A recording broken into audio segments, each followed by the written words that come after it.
Hi, my name is Daniel. Welcome to the Success Classroom problem solving video. This video presents 5 questions on the physics topic, measurement. Without further delay, let's begin to problem solve. Question number 1. The board of the pendulum is pulled slightly to one side and released. The motion during its swing is shown on the graph below. Now in this graph, the y-axis represents the distance from the points of release, and the x-axis represents the time in seconds.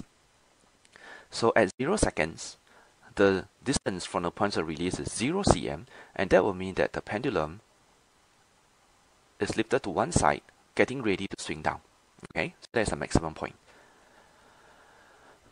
At 0.25 seconds, the pendulum is actually arrived at the other maximum point on the other side of the swing.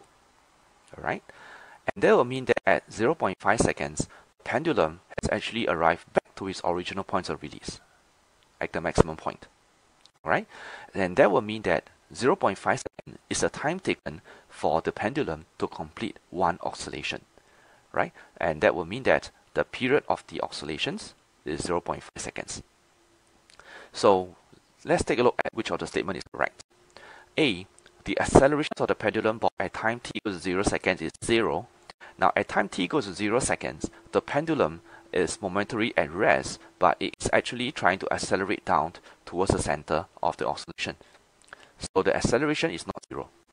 Okay, the acceleration is not 0, although the pendulum is momentarily at rest. B. The Ke at time t equals 0 seconds is the maximum. At time t equals 0 seconds, the pendulum is at its maximum height. It's momentarily at rest, what I mentioned. In fact, in this case, the Ke is actually 0. So it is not the maximum. So this option B is also wrong. Option C, the period of the pendulum is 1 second. Well, I just mentioned that the period is 0.5 seconds, so this answer is wrong. D, the velocity of the pendulum board at time 0.5 seconds is the minimum. Now at time 0.5 seconds, the pendulum has actually reached back to its original point of release, and at that point, it is momentarily at rest, so the Ke is the minimum at 0 joules. So answer is D. Question number 2. The diameter of a piece of wire is measured using micrometer screw gauge. A student takes an initial 0 reading, followed by a reading of the diameter. The following diagram shows enlargements of the micrometer screw gauge. Now, left side here, we have a 0 reading. So what happens is that when the 0 marking on the timber is not aligned with the datum line, this line is called the datum line.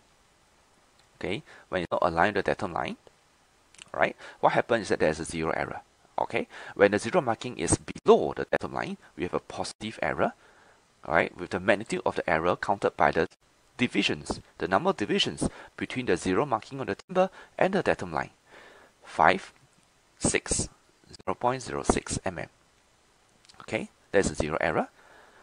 Then we look at the diameter reading, 0, 1, 1.5, so it's 1.5 mm plus 30, 31, 32, 0.32 mm.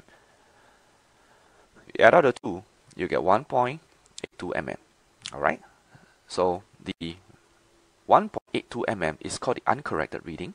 You will always subtract away the 0 error, and that will give us an answer 1.76 mm.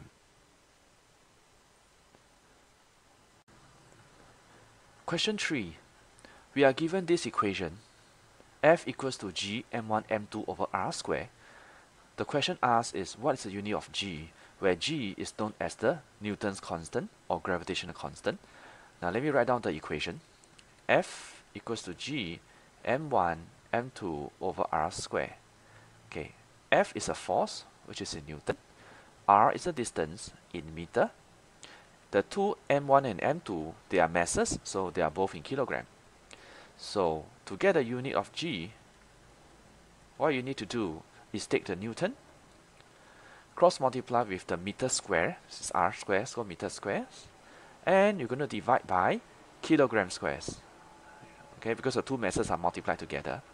Bring up the kilogram square, you will have Newton meter square, kilogram to the power of minus 2. Answer is C.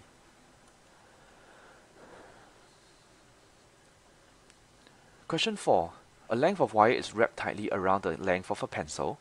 The diameter of the wire is measured using a micrometer and the reading is shown here. If 50 turns of the wire is required to cover the whole length of the pencil, what is the length of the pencil? Now, in order to determine the length of the pencil, what we need is to actually determine the diameter of the wire first. So let's take a look at the sleeve reading. So this is the sleeve. 0, 1, 2, 3, 4, 4.5. So it's 4.5 mm plus this is the timber. So we look at the timber, 15, 16, 17.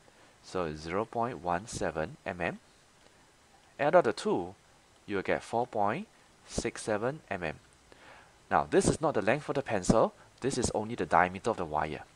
So to get the length of the pencil, you will take 4.67 mm, multiply by 50 turns, and this will give us 233.5 mm, which is converted to 23.35 cm. Answer is C.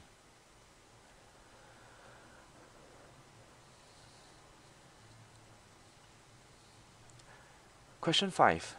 Which group of physical quantities consists of only vectors?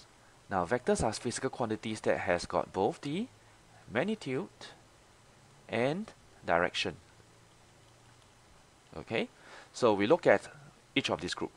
Group 1, mass, force, weight. Mass is obviously a scalar, so group 1 is not the answer we want. Group 2, weight, work done, acceleration. Work done is also a scalar, so this is also not the answer we want.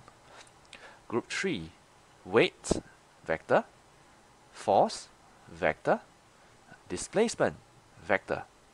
Group 3 is the group we want. So we look at the 4 options, C is the only answer.